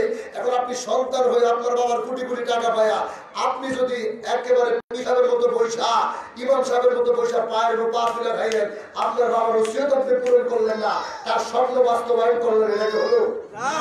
কথা বলে না কেন? জাকের পার্টির মহামান্য চেয়ারম্যানকে কেবলাদার দায়িত্ব দিয়ে গেছে তিনার স্বপ্ন বাস্তবায়ন করার জন্য, যার কারণে জাকের পার্টির চেয়ারম্যান তাকে বানিয়ে গেলেন। আজকে মহাপবিত্র বিশ্ব শরীফ 2021 সাল নিয়ে কত ষড়যন্ত্র শুরু করছে, কত ষড়যন্ত্র শুরু করছে যে বিশ্ব শরীফ এখনো তারিখ ঘোষণা হয় নাই। সুরের দল, বাটপারের দল এত বছর কেবলাদান থাকতে সেই 89 সন থেকে ঘোষণা দেয় কে? জাকের পার্টির মহামান্য, আরো জোরে বলেন। এখন 2021 সালে তারিখ ঘোষণা করছে, এটা তো নতুন কিছু না। শুধু উরুস শরীফ নয়, বিশ্ব ফাতিহা শরীফ, বিশ্ব উরুস শরীফ, শবে বরাত, শবে মেরাজ, মাহে মুহররম, ঈদে মিলাদুন নবী, ঈদুল ফিতর, ঈদুল আজহা, যত ধর্মীয় অনুষ্ঠান দরবার শরীফে হয়, বাংলাদেশ তথা বহির্বিশ্বে যত কিছু হতো, সমস্ত কিছুর ঘোষণা জাকের পার্টির চেয়ারম্যান দিত। কথা বলে না কেন? এই বছর উরুস শরীফের ঘোষণা দিছে। আজান শুনলে যেমন শয়তান কুত্তা পাগল হয়, এখন এদের পিছনে পাগলে কুত্তার মতো লাফালাফি শুরু করছে। হায় হায়, ঘোষণা তো দিয়েছে কাল তো সারা। কত ধরনের চিঠি মানুষের সামনে ছাড়তেছে যে বিশ্ব জাকের মন্দিরে উরুস শরীফের তারিখ এখনো ঘোষণা নাই। এই সলিমুদ্দিন বলা কলিমুদ্দিন, উরুস শরীফ তারিখ ঘোষণা কর, তুই কে? তুই তো একটা আদার ব্যাপারী, তোরা তো এইসব করবি। বাবার আপন পীরের উরুস, আপন পিতার উরুস শরীফের তারিখ ঘোষণা করবে সন্তান, সে যেখানে থাকুক না কেন। কথা বলে না কেন? তো বিশ্ব জাকের মন্দিরে তোমরা চিঠি দিয়েছ যে কোভিড-19 করোনা ভাইরাস গেলে উরুস শরীফের তারিখ ঘোষণা করবে। মিয়াবাজার মোজাদ্দেদ ইসলাম, মোহাম্মদ মিয়াবাজার মোজাদ্দেদ, মিয়াবাজার মোজাদ্দেদকে আজও পর্যন্ত কোন বছর মানুষের সামনে আসা, কোন এই মোবাইলের সামনে বসা লাইভের মাধ্যমে, আপনারা বলেন, আপনারা বাবার বয়সী, আমার দাদার বয়সী, জীবনে কোনোদিন এই পর্যন্ত মিয়াবাজার কি জাকেরদের সামনে এসে কোনো কিছু ঘোষণা দিচ্ছে? মিয়া চাষা দল কি আজও পর্যন্ত লাইভে আসা এক মিনিট বক্তব্য দিচ্ছে? তোর পরীক্ষা করতেছে যে তোর কত বড় বাটপার হইতে পারস। কথা বলে না কেন? এরা দোহাই দিচ্ছে কোভিড-19 এর যে ভাইরাস গেলে পরবর্তীতে উরুস শরীফ হবে। তোমাদের কাছে একটা কথা বলি, 3 মাস আগে আমরা একটা চিঠি দেখছিলাম যে রমজানের চিঠি দিছে যে করোনা ভাইরাস ঈদের পরে মহাপবিত্র বিশ্ব ফাতিহা শরীফ হবে। সান্দুরবা ফাতিহা শরীফ তোমরা কাজা করে বসে রইছ। আজও পর্যন্ত কিন্তু তোমরা ফাতিহা শরীফ করো নাই। আজও পর্যন্ত ফাতিহা শরীফ তোমরা করতে পারো নাই। তো তুমি ফজর নামাজ কাজা করছো, জুমার নামাজ করে কি লাভ হলো? তুমি তো ফজর নামাজই কাজা করে বসে রইছো। আগে ফজর নামাজ পড়ো, কাজা আদায় করো, পরে জুমার নামাজ পড়ো, জোহর নামাজ পড়ো। তোমরা বিশ্ব ফাতিহা শরীফ আপন পীরের উরুস, যে উরুসে খাস, কথা বলে কেন? উরুসে খাস কাজা করে বসে রয়েছে, এরা আবার বিশ্ব উরুস শরীফ করবে। জাকের পার্টি আমরা যারা করি, আমরা কি ফাতিহা শরীফ কাজা করছি? না না না লাইলাতুল কদর কাজা করছি? ঈদুল ফিতর কাজা হইছে? ঈদুল আযহা কাজা হইছে? মাহে মুহররম কাজা হইছে? মিলাদুল নবী কাজা হইছে? হয় নাই। কেন হুজুর সংগঠন করলেন? কেন হুজুর সংগঠন করলেন? আমার হুজুর কেবলা জানতো এমন একটা সময় আসবে আমার এই দরবার নিয়ে ছিনিমিনি শুরু করবে, আমার আওলাদদেরকে নিয়ে ছিনিমিনি শুরু করবে। যেমন আল্লাহ পাক জানতো উম্মতের ভিতরে বান্দার ভিতরে কত দল হবে, এই জন্য আল্লাহ কোরআন নাযিল করে দিয়েছিলেন। রাসূল জানতো উম্মতের ভিতরে কত ভাগ হবে, এই জন্য রাসূল হাদিস শরীফ দিয়ে গেলেন। আমার হুজুর কেবলা জানতো তার কষ্টের তিল তিল করে গড়ে তোলা জাকের মঞ্জিল নিয়ে ছিনিমিনি খেলবে, এই জন্য হুজুর কেবলা লিখিত সংবিধান 1 ঘন্টা থেকে 23 ঘন্টা পর্যন্ত নসিহত শরীফ রেখে গেছে। কথা বলে না কেন? নসিহতের ভিতরে কি জাকের বাড়ির কথা নাই? আছে। বলেন আছে। দুই ভাইজানের কথা কি নাই? আজকে স্তরাভিষিক্ত সাইনবোর্ড লাগাইছে। স্তরাভিষিক্ত এতদিন কোথায় ছিল? 18 বছর আগে 2018 সাল পর্যন্ত এই স্তরাভিষিক্ত স্লোগান তোমরা কোথায় রেখেছিলে? স্থলাভিষিক্ত এখন আমাদের হৃদয়ে আছে, আমাদের মাথার তাজ হিসাবে আছে। কথা বলে না কেন? মহামান্য মিয়া ভাইজান মুজাদ্দিদি, মিয়া চাচাদার মুজাদ্দিদি এখন আমাদের মাথার তাজ হিসাবে আছে, কিন্তু মেজো ভাইজান মুজাদ্দিদিকে বুকে নিয়ে তার কদম ধরে মিয়া ভাইজান মুজাদ্দিদি, মেজো ভাইজান ছাড়া না।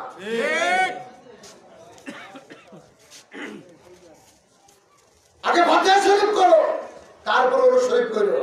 আমাদের ওরস শরীফ পৃথিবীর যেখানে হোক না কেন মেজো ভাইজান মুজাদ্দিদি তারিখ ঘোষণা দিছে, কোন জায়গায় করবে এটা তো এখনো কয় নাই। কারণ যেখানে হুকুম দিব আমরা সেখানে করতে পারবো। আমাদের একটা দল আছে, একটা গোত্র আছে, একটা সংগঠন আছে, আমাদের ক্ষমতা আছে, আমরা বাবার ফাতিহা শরীফ করছি। কথা বলো না? হুজুর কি বলছে না সারা দেশটা আমার দায়রা শরীফ? বলছে কি বলে না? সমগ্র বাংলাদেশ যদি হুজুরের দায়রা হয়, জাকের আনদের বাড়ি যেখানেই থাকুক না কেন সেটাকে বছর জাকের বাড়ির চেয়ে দায়রা শরীফ বানাই দিচ্ছে। বন্ধু আমার গভীর মনোযোগ,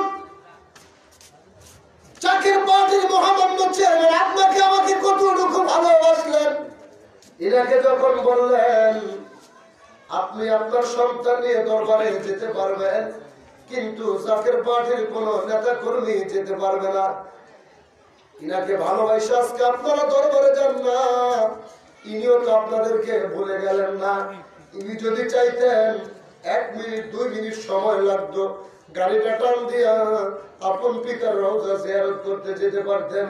জাকের পার্টির চেয়ারম্যান সেদিন চোখের পানি ছেড়ে কেঁদে কেঁদে বলেছেন, যতদিন পর্যন্ত আমার বাবার পাগলেরা জাকের রওজা শরীফে যেতে না পারবে ততদিন পর্যন্ত আমি রওজা শরীফে যেতে পারি না। সেদিন আমি রওজা শরীফে যাব যেদিন আমি আমার সাথীদেরকে সাথে লইয়া জাকের পার্টি নেতা কর্মী ভাই বোনদেরকে সাথে নিয়া আমি বাবার রওজা শরীফে যাইতে পারবো, সেদিন রওজা শরীফে যাব, তার আগে নয়। চিৎকার মেরে বলেন সুবহানাল্লাহ। কত বড় ত্যাগ তিনি করেছেন, কত বড় ত্যাগ। আমি আপনি দয়া পাইতে, একটু দোয়া পাইতে আপন পীরের কাছে যাইতাম, তাই না? কথা বলে না। কিন্তু বাবার কাছে সন্তান যাইব পিতার সাথে দেখা করতে, তাই আমাদের চাইতে আপনাদের চাইতে কষ্টটা তার কম না বেশি? জোরে বলেন কম না বেশি? তাহলে তিনি যদি দূরে থেকে আপনাকে আমাকে বুকে নিয়ে বাঁচতে পারে, আমি আপনি কি তার কদম ধরে বাঁচতে পারি না? আরো জোরে বলেন না কেন, পারি কি পারি না? স্বপ্ন বাস্তবায়ন করবে জাকের পার্টির চেয়ারম্যান। 20 বছর 24 বছর আগে 96, 4 বছর 20 সাল 24 সাল 2 যুগ আগে কেবলা জান সাহেব মসজিদ করবে, হাত মোবারক দিয়ে দেখা দিয়ে আসছিলেন। সেই মসজিদ এখন দৃশ্যমান হয়েছে মানুষের সামনে জাকের পার্টির চেয়ারম্যানের হস্ত মোবারক দ্বারা। কথা বলে না কেন? তোমরা যতই বড় ষড়যন্ত্র করো, জাকের পার্টির কাজ কিন্তু থাইবা নাই। কথা বলে না? এখানে কারা কারা আছে আমরা জাকের পার্টি করি?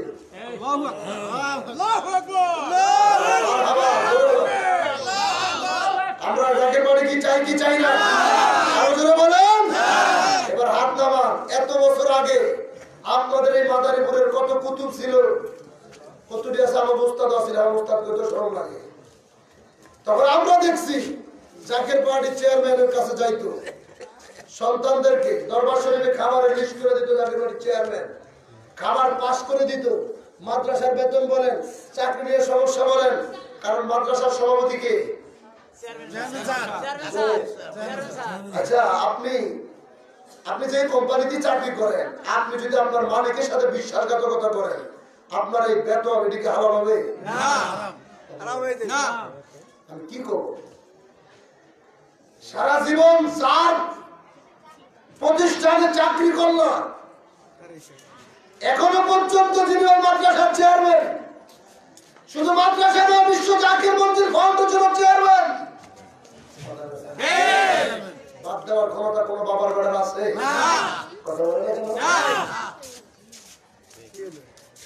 সেই মাদ্রাসায় থাইকা আজকে তারা জাকের পার্টি নিয়ে কত কথা কয়। আপনাদের কাছে একটাই আমার কথা, যে ইতিপূর্বে এত মানুষ পিছনে থাকতে যতটুকু জাকের পার্টির প্রচার প্রসার ছিল, এখন এই মুনাফিকরা পিছন থেকে পালিয়ে যাওয়ার পরে প্রচার প্রসার বাড়ছে না কমছে?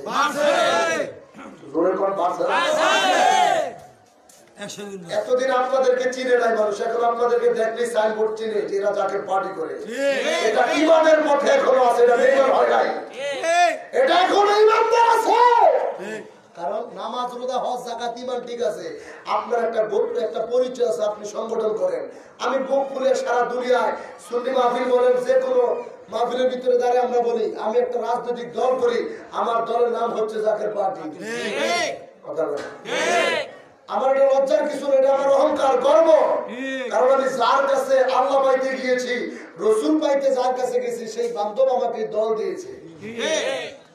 আপনারা কি করেন? আপনারা কি খুশি না বাজা? এত বছর পিছনে থাকার পরে শুধু আপনাদের জন্য ষড়যন্ত্রী করে গেছে। মুখে মুখে জাকের পার্টির অমুক নেতা তমুক নেতা নামে ছিল, কিন্তু ভিতর থেকে কোনো কাজ করে নাই। এই শয়তানগুলো, ইবলিসগুলো, কুকুরগুলো যখন পিছন থেকে এখন তাড়িয়ে দেওয়া হয়েছে, এখন কিন্তু আপনারা মাঠে ময়দানে শক্ত হাতে আপনারা জাকের পার্টির প্রচার করতেছেন। আমরা কি করি না? অতএব আমাদের কাজ একটা, সেটা হচ্ছে কেবলাদার হুজুরের পক্ষ থেকে মেজু ভাইজান মুজাদ্দিদ আমাদেরকে যা নির্দেশ দিবে, সেই নির্দেশগুলো মান্য করা, ঠিক কিনা? আল্লাহ পাক আমাদেরকে তৌফিক দান করুন, সকলে বলেন আমিন। মুহাম্মদে দুরূদ পড়েন, আল্লাহুম্মা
আজকে দুনিয়ার জমিনে কিছুক্ষণ পূর্বে আমার ছোট ভাই মাওলানা সবুজ আলোচনা করেছিলেন, এই দেশের মানুষগুলো নবীকে বাদ দিয়ে চলতে চায়।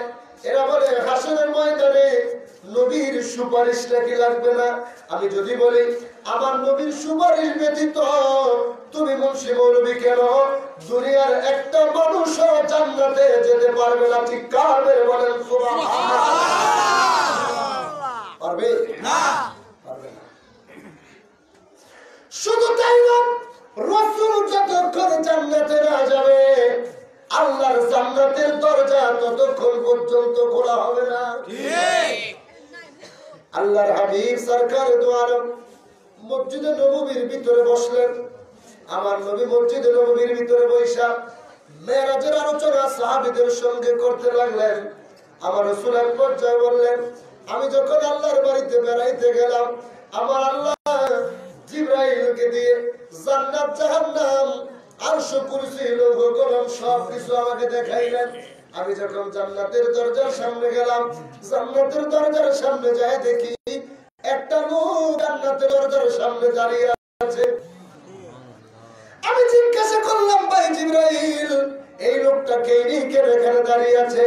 জিবরাইল বলল, ইয়া রাসূলুল্লাহ, ইনি হচ্ছে আল্লাহর পয়গম্বর হযরত ইদ্রিস আলাইহিস সালাতু ওয়াস সালাম। ইনি কেন এই জায়গায় দাঁড়িয়ে আছে? জিবরাইল কয়, নবী গো,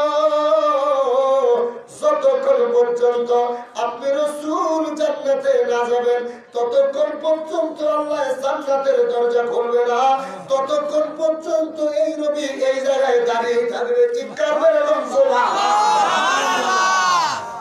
নবীজি যখন সাহাবীদের সামনে এই কথা বলছে, আমার নবীর পালক সাহাবী চোখের পানি ছেড়ে কাঁদে দিচ্ছে। নবীকে, তুমি কাঁদো কেন? কয়, ইয়া রাসূলুল্লাহ, আপনি জান্নাতে না যাইতে যদি জান্নাতের দরজা না খোলা হয়, তাহলে আপনি যখন জান্নাতে ঢুকে যাবেন তখন তো আমরা জান্নাতে যেতে পারবো না, আমরা তো পিছনে থেকে যাবো। আমরা কিভাবে জান্নাতে যাবো? রাসূল তোমায় ভালোবাসি, মন হৃদয় উজাড় করে, বুকের মাঝে জ্বালায় আমার, দূর হইবে তোমার দিদারে। আল্লাহু আকবার। আমরা নবীকে চাই কি চাই না? আপনারা বলেন, চাই কি চাই না? নবী আমাদেরকে দেখে কি দেখে না?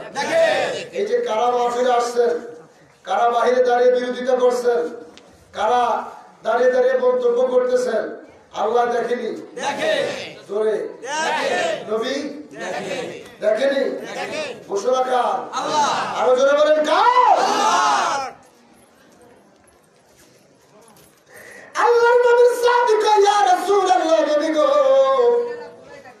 আপনি যখন জান্নাতে চলে যাবেন, আমরা তো পিছনে পড়ে যাব। নবী, আমাদেরকে কে জান্নাতে নিবে? আমার নবী ডাক দিয়ে কয়, সাহাবী শোনো, আমি রাসূল যতক্ষণ জান্নাতে না যাব, ততক্ষণ পর্যন্ত আল্লাহর জান্নাত খোলা হবে না। কিন্তু আমি রাসূল তোদেরকে জানিয়ে দিচ্ছি, যতক্ষণ পর্যন্ত আমার উম্মত জান্নাতে না যাইব, ততক্ষণ পর্যন্ত আমি রাসূল জান্নাতে যাব না। চিৎকার করে বলেন সুবহানাল্লাহ। সাহাবী চোখের পানি ছেড়ে কয়, ইয়া রাসূলুল্লাহ, এটা কেমন কথা গো মায়ের নবী? আপনি জান্নাতে যাওয়ার আগে উম্মত কি করে জান্নাতে যায়? আজকে পীরের দরবার আপনারা গিয়েছেন, বায়াত হয়েছেন, কোরআনের আল্লাহ বায়াতের কথা বললেন, এখন কেন আপনি আপনার পীরকে ভালোবাসবেন? আল্লাহ কোরআনের অন্য জায়গায় বললেন, ইয়াউমা নাদউ কুল্লা উনাসিন বিইমামিহিম, হাসরের ময়দানে এক এক গোত্রের মানুষগুলো, যে ইমামকে তুমি ভালোবাসো, যে ইমামকে তুমি ফলো করো, ওই ইমামের সঙ্গী হয়ে হাসরের ময়দানে তোমরা আল্লাহর হাসরের ময়দানে তোমরা উঠবে। চিৎকার মেরে বলেন সুবহানাল্লাহ। এই জমিনে আপনি যাকে ভালোবাসেন, আপনি যাকে মহব্বত করেন, হাসরের ময়দানে তার সঙ্গে আপনার হাসর নাসর হবে। আমার প্রাণের ভাইয়েরা, গভীর মনোযোগ। আল্লাহর হাবিব সরকার দু আলম এইভাবে সাহাবীকে যখন ডাক দিয়ে বললেন, এ সাহাবী, আমি নবীর উম্মত যতক্ষণ জান্নাতে না যাবে, আমি রাসূল ততক্ষণ পর্যন্ত জান্নাতে যাব না। আমার নবীর সাহাবী চোখের পানি ছেড়ে কাঁদতে, ইয়া রাসূলুল্লাহ, এটা কি করে সম্ভব? আল্লাহর হাবিব কয়, সাহাবী শোনো, আমি রাসূল যখন আরবের জমিনে উটের পিছনে সওয়ার হয়ে যখন আমি ইসলাম প্রচার করতাম, আমার উটটাকে যখন কাফেররা মেরে ফেললো, আমার উটটা আল্লাহর দরবারে চোখের পানি ছেড়ে কেঁদেছিল। আল্লাহ বলেছিল, তুমি চিন্তা করো না, হাসরের ময়দানে তোমার পিঠে বসে আমার নবীকে আমি জান্নাতে পৌঁছাইয়া দিব। সুবহানাল্লাহ। আর এরকম মারহাবা, লা ইলাহা ইল্লাল্লাহ।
জান্নাতে যাবে না। এখন যাকে আপনি ভালোবাসেন, ইয়াউমা নাদউ কুল্লা উনাসিন বিইমামিহিম, তুমি যাকে তুমি ভালোবাসো ইমাম হিসাবে মানো, পীর হিসাবে মানো, অথবা মুজাদ্দিদ হিসাবে তুমি যাকে মানো, হাসরের ময়দানে তার সাথে তুমি সেদিন উঠবে। তাহলে আজকে আমরা ভাগ্যবান নবীর উম্মত, কথা বলেন, আমরা ভাগ্যবান, আমরা বিশ্ববিখ্যাত ফরিদপুরের মুরিদ, আমরা ভাগ্যবান আপন পীরের প্রতিষ্ঠিত জাকের পার্টির আমরা গোলাম। বলেন, তিনটা জিনিস দুনিয়ায় থাকতে আল্লাহ পেতে যার কাছে গিয়েছি, তার কাছে যাওয়ার পরে তিনি আমাদেরকে রাস্তা দেখিয়ে দিলেন, সেই রাস্তায় চলতে পারছি। এখনো পর্যন্ত ইমানের সহিত আমরা আছি। আল্লাহ পাক আমাদেরকে মরণ পর্যন্ত রাখেন। সকলে বলে আমিন। আল্লাহর হাবিব সরকার দু আলম ডাক দিয়ে কয় সাহাবীরা, হাসরের ময়দান যেদিন কায়েম হবে, আজকে দুনিয়ার মানুষ দুনিয়ার কত দিকে বাজে রাস্তায় চলে, কিন্তু নবীর পথে মানুষদেরকে ডাক দিলে মাথা ঘুরিয়ে চলে যায়, নবীর দিকে মানুষদেরকে আহ্বান করলে মাথা ঘুরাইয়া চলে যায়। এই ঘটনা নতুন না। কোরআন যদি আপনারা ফলো করে থাকেন, কোরআন যদি আপনারা শুনে থাকেন, কোরআনের কথা অনেকের কাছে ভালো লাগে, আবার অনেকের কাছে ভালো লাগে না। আজকে যদি বিভিন্ন ঘটনা বলা হতো, তাহলে কত মানুষ, এই দেশের মানুষগুলো দৌড়িয়ে আসতো, কিন্তু কোরআন থেকে সঠিক কথাগুলো বলার কারণে বর্তমান প্রেক্ষাপটে, বর্তমান ইতিহাসে আপন নিজেদেরকে নিয়ে ষড়যন্ত্র, আজকে ইসলাম নষ্টপরিণত করার জন্য আমার কেবলাজান হুজুরের এই ইসলাম মদিনার আদলে সত্য ইসলাম বাস্তবায়নের জন্য যা যা নির্দেশ দিয়ে গেলেন, সেই নির্দেশগুলো মানার জন্য আমরা যা করতেছি, এগুলো মানুষদের কাছে এখন বড় খারাপ লাগে। কারণ এই পথে চললে তুমি অন্য মানুষের দেওয়া টাকা পাবে না, এই পথে চললে মানুষের রিজিক তুমি নষ্ট করতে পারবে না, এই পথে থাকলে পরের হক নষ্ট করে খাওয়া যাবে না। কথা বলেন ঠিক না? আল্লাহর হাবিব সাল্লাল্লাহু আলাইহি ওয়াসাল্লাম 1400 বছর আগে যখন ছিল, আজকে দেখেন কিছু কিছু মানুষ আমি দেখেছি, আলোচনা যখন করেছি শুরুতে অনেক মানুষ আপনাদের সামনে ছিল, যখন সঠিক কথাগুলো বলেছি অনেক মানুষ মাথা ঘুরে তারা বাড়ির দিকে চলে গেছে।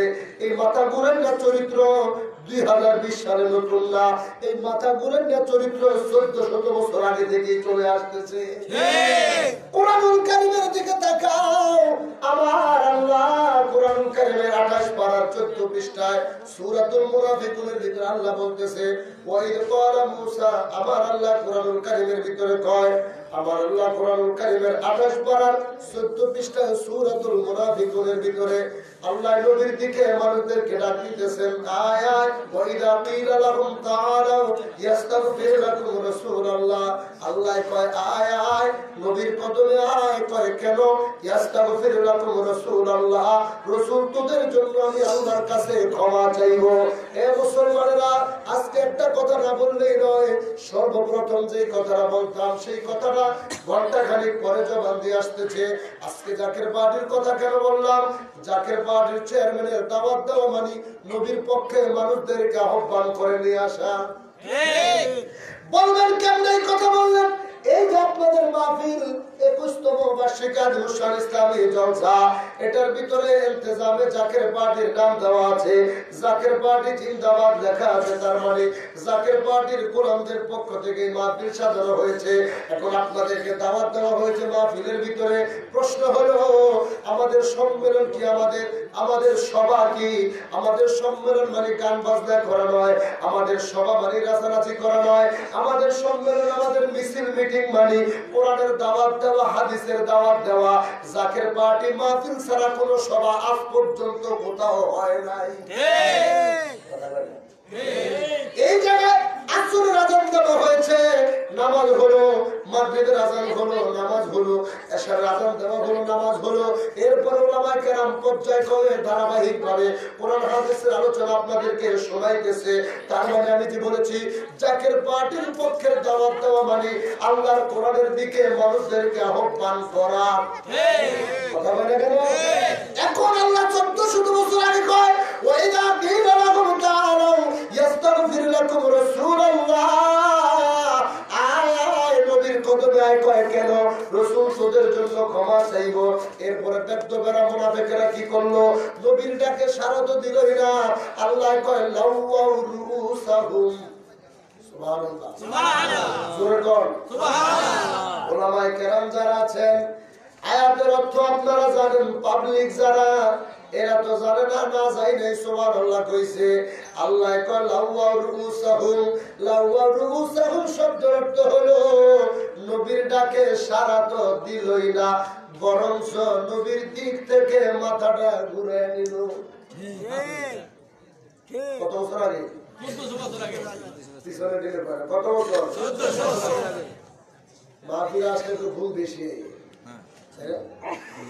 শুধু মাহফিলে না, আমরা যখন ঘুম আসতেছে, মাহফিলে গেলে, মসজিদে গেলে, ভালো ভালো অনুষ্ঠানে গেলে কোথা থেকে যে ঘুম আসে, মানে ইবলিস মাথার মধ্যে এমন ভাবে চুলকায়।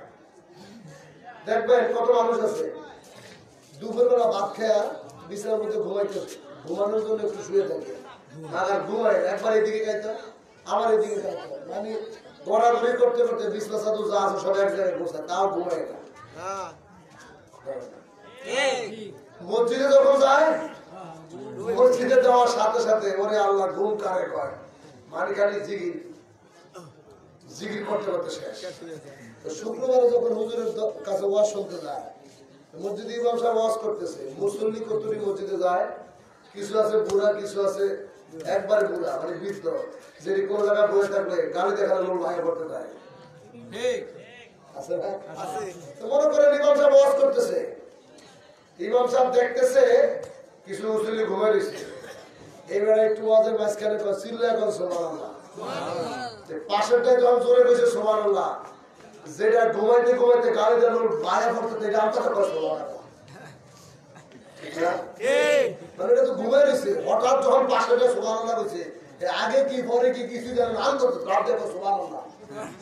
তো মাহফিলে গেলে, মসজিদে গেলে দেখবেন যার চোখে ঘুম নাই, হেরো চোখে খালি ঘুম আসে, ঘুম তাড়াইতে হয়। কথা বলে না? এই মাহফিল আবার আপনাদের বাড়িতে আগামী বছর হবে, ঠিক না? এই দেশের মানুষ আপনারা মাহফিলে আসছেন এই শীতের ভিতরে, এই যে এত কষ্ট করে এখানে বসে আছেন, এর কি একটা প্রতিদান আছে? জোরে বলেন না কেন? এই প্রতিদান আপনাকে দেখানো যাবে না, এটা আপনি দেখবেন না। আপনি এখানে বসে আছেন, এরিয়া দাঁড়িয়ে আছেন, আপনি মনে করতেছেন বাইরে দাঁড়িয়ে দাঁড়িয়ে শুনতেছি, এটার ভিতরে কি নেয়ামত আর বাহিরে কি নেয়ামত, এটা যদি বুঝতো তাহলে সে ওটা বাইরে থাকতো না, ঠিক কিনা? এটা একটা বাড়ির উঠান, কিন্তু যখন এই আজিমুসান ইসলামী জলসার নিয়ত করে প্যান্ডেল সাজাইছে, তখন থেকে এটা জোরে কর, আরো জোরে।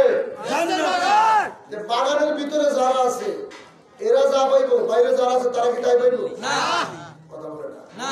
আবার কত কুতুব আছে, বুদ্ধিজীবী আছে, মানে পণ্ডিত চিন্তা করে মাহফিলে যে লাভ কি, ঘরের মধ্যে কম্বলে শুয়ে শুয়ে মাইকের আওয়াজটা আমি শুনতে আছি, একটু ওয়াজ করে আছে না? আমরা ডিমের থেকে বাচ্চা ফুটেনি, হ্যাঁ? আমাদের দেশে ডিম থেকে বাচ্চা ফুটায় মা বোনেরা, মানে 20 দিন 21 দিন সময় লাগে, 10-12টা ডিম দেয়, এটার কি কয়? তাওয়া। মানে এক এক দেশের এক এক, বা কোন দেশের উম্মে বসায়, আমার তাওয়া বসায়, কতদিন লাগে? 20 থেকে 21 দিন সময় লাগে বাচ্চা ফুটতে। তাইলে মনে করেন এই ডিমগুলো মনে করেন বাচ্চা নিয়ে মুরগি, মা মুরগি যেটা, এটা ডিম নিয়ে বসছে। এখন ডিম যেগুলা এটার এরিয়ার ভিতরে আছে, মানে এটার শরীরের তাপ, মা মুরগির শরীরের তাপ যে ডিমের গায়ে লাগে, 20 দিন 21 দিন পর এটার ভিতর থেকে আল্লাহর কুদরতে একটা বাচ্চা হয়। হ্যাঁ, আশেপাশে যে দুই একটা বলে থাকে কি হয়? হ্যাঁ বাবা মানে পয়সা যায় কথা কথা কেন যার গায়ে তাপ লাগছে ওটার ভিতর থেকে বাচ্চা হয় মানে সীমানার ভিতরে যেটা ছিল আর দুই একটা যেটা সাইডে পড়ে রয়েছে এটা পয়সা গেছে মানে বাবা গেছে বাবা হয়ে গেছে। তাহলে আজকে আমি আপনাদেরকে বলি এই যে মাহফিলের ভিতরে যারা আসলেন মাহফিল সাজাইছে এই সীমানার ভিতরে যারা বসে রয়েছে এগুলা সব প্রকৃত জান্নাতের বাগানের মেহমান হিসেবে আছে। আর যদি বাইরে যারা আড্ডা দিতে আছে জালমুড়ি খেতেছে ঘুরতেছে এটি সব শয়তানের দলে চলতেছে, এটি সব বসা মানুষ, ঠিক কিনা? আর যদি বলে তুমি বাইরে থেকে ভিতরে আশা করে এটা তো চলবে না। মাহফিলে মানুষ যায় তিন প্রকার, কেউ যায় ওয়াজ শুনতে, কেউ যায় রাস্তা রাস্তা ঘুরবো জালমুড়ি খাইবো, আর কোন মানুষ যায় লাস্টে জন্মনাথটা দেবো আমি সালাম আলাইকুম দৌড়ে আসে তবর খাই উল্টে কথা বলে আপনাদের ভিতরে আসবে একটু করে দেখবেন মানে উমরি খায় পড়বে তবর খাওয়ার জন্য। খাওয়ার এত চিন্তা এত লোক আগে আল্লাহ দলে থাকা কোরআনের আয়াত শোনো হাদিস শোনো। তোমরা তো ওই দলের হয়ে গেলে 1400 বছর আগে সঠিক কথা শুনছে নবীর কথা শোনে না মাথা ঘুরিয়ে দিছে। আজকে ওই চরিত্রের মানুষ কতটি দেখছি পিছন থেকে মাথা ঘুরে বাড়ি থেকে পলাইছে। উচিত কথা কইছে গায়ের ভিতরে বাঁচা গেছে। আমার কথা সোজা, উচিত কথা বলছি গায়ের মধ্যে কাটার মতো দিচ্ছে। শয়তানের গায়ে ভালো কথা কখনো শোভা পায় না। শয়তান ভালো কথা শুনলে পিছন থেকে পালায়। আজান শুনলে যেমন শয়তান পালিয়ে যায়, মিলাদ শুনলে ওহাবি খারেদি সব দৌড়িয়ে পলায়। আর আমরাও সঠিক কথা বলার কারণে কিছু দুশ্মন আছে নামদারি মুনাফিক এগুলো পিছন থেকে পালাইতে শুরু করছে। কথা বলে না কেন? এই সমস্ত মুনাফিকেরা 1400 বছর আগে কেন নবীর দিক থেকে মাথা ঘুরিয়ে নিল? আল্লাহ কয় ওয়ারাইতাহুম ইয়াসুদ্দুনা ওয়া হুম মুস্তাকবিরুন, এরা অহংকার করলো গোমরাহি করলো। মুনাফিকদের কথা বলছে 1400 বছর আগে কোরআনের আয়াত। কেন তারা নবীর ডাকে সাড়া দিল না? এই কারণে তারা ইয়াসিন সূরা আল্লাহ ব্যাখ্যা দিচ্ছে ক্বালু মা আনতুম ইল্লা বাশারুম মিসলুনা। আবু লাহাব উতবা সাহেবা তারা কয় নবীর কথা কেন আমরা মানবো? নবীকে দেখতে তো আমাদের মতোই সাধারণ মানুষ দেখা যায়। জোরে জোরে এখন আমাদের ভিতরে তো কত মানুষ আছে পণ্ডিত কয় নবী আমাদের মতো সাধারণ মানুষ বলে কি বলে না? একটা কথা ইমানের কথা কই, সূরাতুল মুমিনুনের 34 নম্বর আয়াত আল্লাহ কয় ওয়ালাইন আতাতুম বাশারান মিসলাকুম ইন্নাকুম ইযাল লা খাসিরুন 18 পারায়। কোন মানুষ যদি আপনি বলেন তারা যেন কোন সাধারণ মানুষের আনুগত্য না করে। যদি কোন সাধারণ মানুষের আনুগত্য করে তাহলে তারা ক্ষতিগ্রস্ত কাফের হবে।